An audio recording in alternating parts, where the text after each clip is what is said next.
Hello welcome back to another video. എല്ലാ ദിവസവും പാൽ ഉപയോഗിക്കുന്ന ആൾക്കാരല്ലേ നമ്മൾ?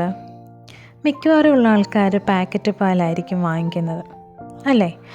അതിനകത്ത് പാക്കറ്റ് പാലിൽ അതിൻ്റെ പുറത്ത് എഴുതിയിരിക്കുന്നത് എന്താണ്? Pasteurised, homogeneous, toned milk, double toned milk, skimmed milk, ഇങ്ങനെ പല രീതിയിലുള്ള പാലുകൾ നമുക്ക് വിപണിയിൽ കാണാൻ കഴിയും. ചിലപ്പോഴെങ്കിലും നമുക്കൊരു കൺഫ്യൂഷൻ ഉണ്ടാകാറില്ലേ, ഏതാണ് വാങ്ങിക്കേണ്ടത്, അല്ലെങ്കിൽ ഇങ്ങനെ എഴുതിയിരിക്കുന്നതിൻ്റെ അർത്ഥം എന്താണെന്ന്? അപ്പോൾ അതിനെപ്പറ്റിയുള്ളൊരു വീഡിയോ ആണിത്.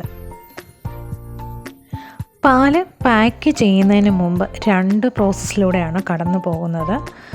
ഒന്ന് പാസ്ചറൈസേഷൻ, 2 ഹോമോജനൈസേഷൻ. അപ്പോൾ നമുക്ക് പാസ്ചറൈസേഷൻ എന്താണ്, ഹോമോജനൈസേഷൻ എന്താണെന്ന് നോക്കാം. പാല് കേടാകാതിരിക്കാൻ ലൂയി പാസ്റ്റർ കണ്ടുപിടിച്ച രീതിയാണ് പാസ്ചറൈസേഷൻ. റോ മിൽക്ക് അല്ലെങ്കിൽ പച്ചപ്പാല് ഒരുപാട് ബാക്ടീരിയാസ് ഉള്ളതാണ്. ഇത് എയറുമായിട്ട് കോണ്ടാക്റ്റ് വരുമ്പോൾ ഈ ബാക്ടീരിയാസ് ഇൻക്രീസ് ആവുന്നു.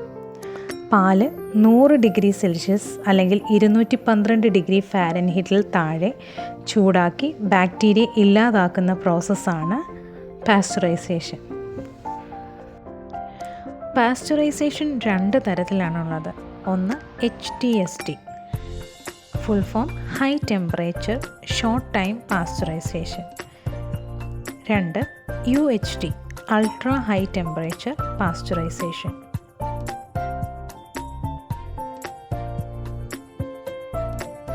അപ്പോൾ ആദ്യത്തെ ടൈപ്പ് എന്താണെന്ന് നോക്കാം. HTST.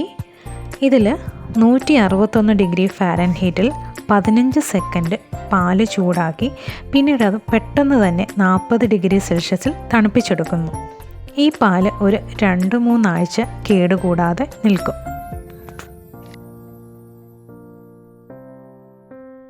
അൾട്രാ ഹൈ ടെമ്പറേച്ചറിൽ പാല് 275 ഡിഗ്രി ഫാരൻഹീറ്റിൽ 2 സെക്കൻഡ് വരെ ചൂടാക്കുന്നു. ഇത് ഒരു 9 മാസം വരെ കേടുകൂടാതെ സൂക്ഷിക്കാൻ പറ്റും. ഇതിൻ്റെ ഷെൽഫ് ലൈഫ് കൂടുതലാണ്. എന്താണ് ഹോമോജനൈസേഷൻ? പാലിലുള്ള ഫാറ്റ് മോളിക്യൂൾസിനെ ബ്രേക്ക് ചെയ്തിട്ട് ഒരേ സൈസിലേക്ക് മാറ്റുന്നതാണ് ഹോമോജനൈസേഷൻ. ഒരു സ്മൂത്ത് കൺസിസ്റ്റൻറ്റ് ടെക്സ്ചറിലേക്ക് പാല് മാറും. ഈ പാല് ചൂടാക്കുമ്പോൾ നമുക്ക് പാട കിട്ടില്ല. കാരണം ഉപരിതലത്തിലേക്ക് പൊങ്ങിക്കിടക്കുന്നതിന് പകരം പാലിൽ ഇത് തുല്യമായി തങ്ങിച്ചേരുന്നു. അതുകൊണ്ടാണ് നമുക്ക് ഹോമോജനൈസ്ഡ് പാല് ചൂടാക്കുമ്പോൾ പാട ലഭിക്കാത്തത്. ഇനി ഇതിലെ ഫാറ്റ് കണ്ടൻറ്റ് അനുസരിച്ച് നമുക്കിതിനെ full cream milk, toned milk, double toned milk, skimmed മിൽക്കായിട്ട് തിരിക്കാം. എന്താണ് full cream milk? Fat content remove ചെയ്യാത്ത മിൽക്കാണ് ഫുൾ ക്രീം മിൽക്ക്. ഇതിൽ ഹൈലി ന്യൂട്രീഷ്യസ് ആണ്. Vitamin A, B1, D, calcium, phosphorus എന്നിവ അടങ്ങിയിരിക്കുന്നു. ഇത് ആർക്കൊക്കെ റെക്കമെൻഡ് ചെയ്യാം? കുട്ടികൾക്ക്, ബോഡി ബിൽഡേഴ്സിന്, പ്രഗ്നൻ്റ് ആയിരിക്കുന്നവർക്ക്, ലാക്ടേറ്റിംഗ് മദേഴ്സിന് ഒക്കെ നമുക്ക് റെക്കമെൻഡ് ചെയ്യാൻ പറ്റിയൊരു മിൽക്കാണ് ഫുൾ ക്രീം മിൽക്ക്. അടുത്തത് സ്കിംഡ് മിൽക്ക്. പാട നീക്കം ചെയ്ത പാൽ അല്ലെങ്കിൽ കൊഴുപ്പ് നീക്കപ്പെട്ട പാലാണ് സ്കിംഡ് മിൽക്ക്. ഇതിലെ ന്യൂട്രിയൻ കണ്ടൻസ് ഒക്കെ ഫുൾ ക്രീമിൽ ഉള്ളതുപോലെ തന്നെയാണ്, അതിലൊരു മാറ്റവും ഇല്ല.